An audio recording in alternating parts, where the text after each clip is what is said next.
Excuse me, আপনি ঘুমাচ্ছেন? জি জি শুনুন, আপনি কি ঘুমাচ্ছেন? না, বলুন। আপনার সাথে একটু কথা বলা যাবে? জি আচ্ছা, আমি তো অনেক লেট করে আসছি। আপনি তো আমাকে খাবারের কথা জিজ্ঞেস করলেন না, খাবো কিনা, খেতেও বললেন না। আপনি লেট করে এসেছেন তো আমি ভাবলাম আপনি খেয়ে আসছেন, সেজন্যই তো জিজ্ঞেস করিনি। এটা কোনো কথা না? একটা মানুষ তো 2 দিন বাইরে খেতেই পারে, এর মানে তো এই না যে সে এভরিডে বাইরেই খাবে, তাই না? আমি তার উল্টা ভাবলাম যে আমি বাসায় এসে খাবো। লেট করে এসেছেন তো এই জন্য আমরা 3 জন আপনাকে রেখে খেয়ে ফেলেছি। ঠিক আছে, গুড নাইট। আমি কিছু করে দিই? না, প্রয়োজন নেই। কিন্তু একটা কথা কি জানেন, মানুষের বাসায় ফ্রিজ কেন থাকে? যেন সবার জন্য রান্না করা হয়। কেউ যদি কোনো কারণে একদিন না খেতে পারে, খাবার যেন ফ্রিজে রেখে দেওয়া হয়, পরে লাগলে যেন সেই খাবারটা গরম করে খাওয়া যায়। ঠিক আছে? উঠতে হবে না, আমি খাবো না। মানেই হয় না। খাবার রাখলে কি হইতো? গড নোজ আমার ভাই আদৌ খেয়ে থাকতো না কি করতো। আপনার ভাই বাসায় যেটা রান্না করা থাকতো সেই খাবারটাই খেত। আর আপনার ভাই এত রাত করে বাসায়, আর বাসায় আসার আগে সে আমাকে সবসময় বলে দিত সে কি খেতে চায়। সরি, বসেন না প্লিজ। Thank you. অনেকদিন তো বিদেশে থেকেছো, এবার তো সংসার হয়েছে, দেশে এক্সট্রা কিছু করার প্ল্যান করো। কালকের জন্য আমি সরি, তুমি তো সব জানো মেয়েটার উপর দিয়ে কি কি গেছে। এই জন্য তোমার কাছে আমার রিকোয়েস্ট, মেয়েটাকে একটু সময় দাও। সামির, তুমি কেন? আমি তোমাকে সারপ্রাইজ দিতে চাইছিলাম, তুমি উল্টা আমাকে সারপ্রাইজ দিয়ে দিলা। আর তুমি যে আমাকে নিয়ে এত প্ল্যান করছো, এতেই আমি অনেক সারপ্রাইজ। এটা নাও, অনেক খুশি আমি। আজকে তো তোমার বার্থডে ছিল, আমি সারপ্রাইজ প্ল্যান করেছিলাম, তারপর আজকে তোমার বার্থডে।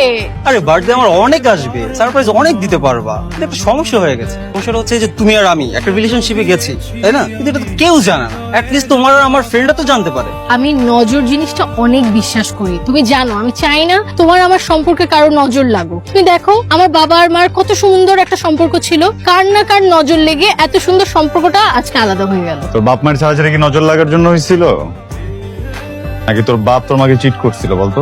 আয়ান, তুমি এখানে? আমি এইখানে এটা পরে বলতেছি, যেটা জিজ্ঞেস করছি এটার উত্তর।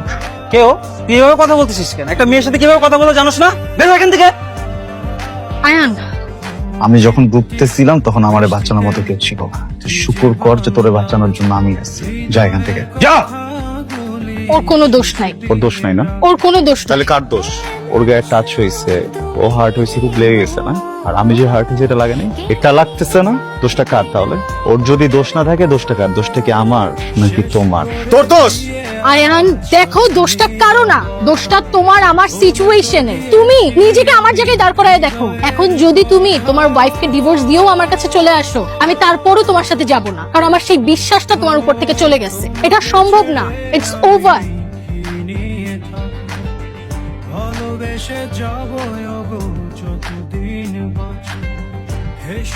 আপনি যদি কিছু মনে না করেন একটা কথা বলবো। আপনাকে দেখে মনে হচ্ছে আপনি ঠিক আছে। আপনি প্রমির সাথে দেখা করতে প্রমির নাম মুখে নেবেন না, আপনার কোনো রাইটই নেই প্রমির নাম মুখে নেয়। তা আপনার মতো একটা মানুষের লাইফ ঠিক করতে যে আমার বাপ আমারে ফাঁসাইছে, আমি এই জন্য আপনার বিয়ে করছি। প্রমি সবকিছুতে পাজলে আরেকটা জায়গায় চলে গেছে, পুরো ফাকড আপ লাইফ আমার, জাস্ট বিকজ অফ ইউ। এই মুখে জীবন প্রমির নাম নেবেন না, বুঝতে পারছেন? আপনার ফ্যামিলি আমাকে জোরপূর্বক আপনার সাথে বিয়ে দিয়েছে। আমি তো একবারও বলিনি যে আমি আপনাকে বিয়ে করতে চাই। আমি আপনার ভাইকে ভালোবেসে বিয়ে করেছিলাম, কিন্তু সে তো আমাকে রেখে চলে গেল। তার মধ্যে আপনি আর আপনার ভাই দুজন দেখতে একদম একরকম। এখানে আমার কি দোষ? আমি কি কাউকে কিছু বলেছি? আমি কি আপনাকে কিছু করেছি? আপনি যেভাবে চেয়েছিলাম তো সেভাবেই থাকছি।